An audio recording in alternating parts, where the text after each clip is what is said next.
18 साल हो गए नीतीश बाबू, और आपके बड़े भाई ने 15 साल, मतलब 33 साल के बाद आप पूछ रहे हैं कैसे चलेगा बिहार। एयरपोर्ट के लिए जमीन नहीं है, इंडस्ट्री के लिए जमीन नहीं है, रोड बनाने के लिए जमीन नहीं है, तो बिहार कैसे बढ़ेगा। एक रोड में 5 बार उद्घाटन करना यदि है तो नीतीश कुमार जी को ले जाइए। अब तो वो गली का रोड उद्घाटन करने जा रहे हैं। बचा क्या है। चुनाव आया है तो इन लोगों को विशेष राज्य का दर्जा आया है यार। इन लोगों को चुनाव आया है तो नौकरी की बात कर रहे हैं, आरक्षण की बात कर रहे हैं। 18 साल हो गए, अब कितना दिन सत्ता में रहिएगा।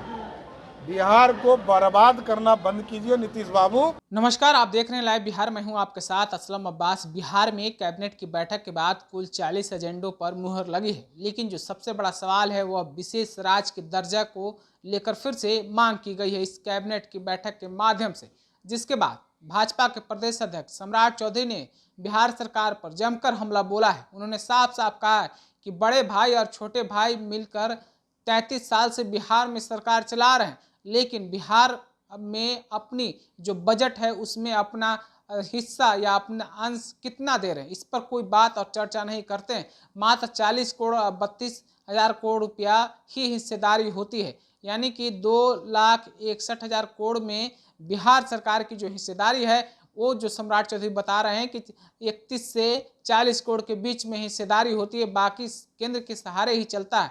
तो आखिर किस लिए विशेष राज्य की दर्जा की मांग करते हैं। ये सिर्फ और सिर्फ जब चुनाव आता है तो इनको याद आता है, जबकि इतना दिन से सरकार चला रहे हैं। उन्होंने साफ तौर पर कहा है कि अब तो बिहार को बकस दीजिए, छोड़ दीजिए, कितना बर्बाद कीजिएगा। सुन लीजिए सम्राट चौधरी का लहजा किस तरीके से बोल रहे हैं। आधी बात आपको याद तक नहीं रहती है, क्या करें हम लोग।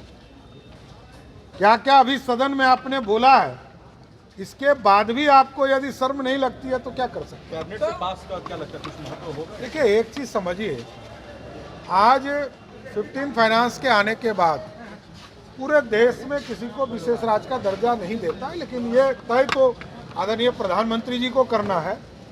लेकिन मैं ये कहता हूं कि 2,61,000 करोड़ के बजट में मात्र 32,000 करोड़ हमारा हिस्सेदारी है। आप कोई काम करना नहीं चाहते हैं, अब कितना दिन मुख्यमंत्री रहिएगा जो काम कीजिए। 18 साल हो गए नीतीश बाबू, और आपके बड़े भाई ने 15 साल, मतलब 33 साल के बाद आप पूछ रहे हैं कैसे चलेगा बिहार।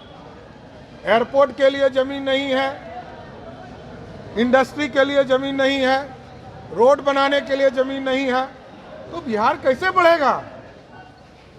आप छोटी छोटी जरूरत पूरा नहीं कर सकते हैं, एक ही सड़क को 5 बार उद्घाटन करने जाते हैं। यही है नीतीश कुमार जी का विजन। एक रोड में 5 बार उद्घाटन करना यदि है तो नीतीश कुमार जी को ले जाइए। अब तो वो गली का रोड उद्घाटन करने जा रहे हैं। बचा क्या है। बिहार के लोकतंत्र को बचाना चाहिए, बिहार के सम्मान को बचाना चाहिए। जो बिहार का गौरवशाली इतिहास था उसको पूर्ण रूप से खत्म करने का काम नीतीश बाबू ने किया है।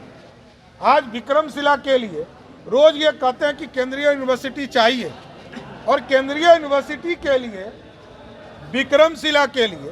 विक्रमशिला यूनिवर्सिटी जो इतिहास में था उसके लिए 600 करोड़ रुपया पड़ा हुआ है, लेकिन आप यूटिलाइज नहीं कर रहे।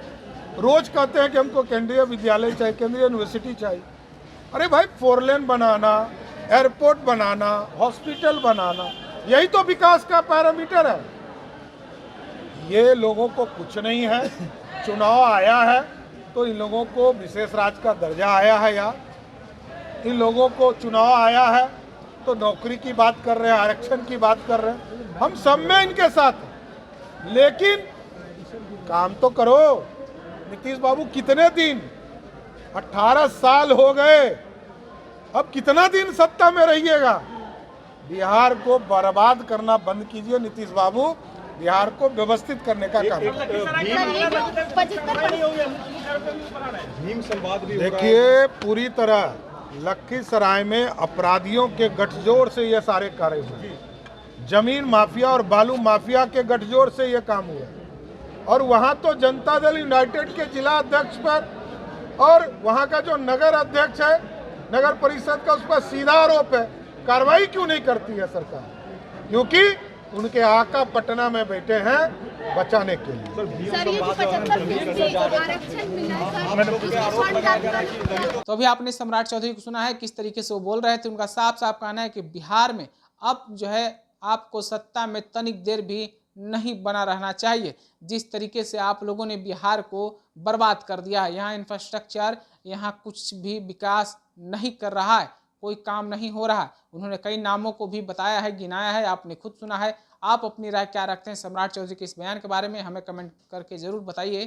तब तक के लिए बने रहिए लाइव बिहार के साथ। आपका धन्यवाद। लाइव बिहार यूट्यूब पर सब्सक्राइब और फेसबुक पर लाइक जरूर करें।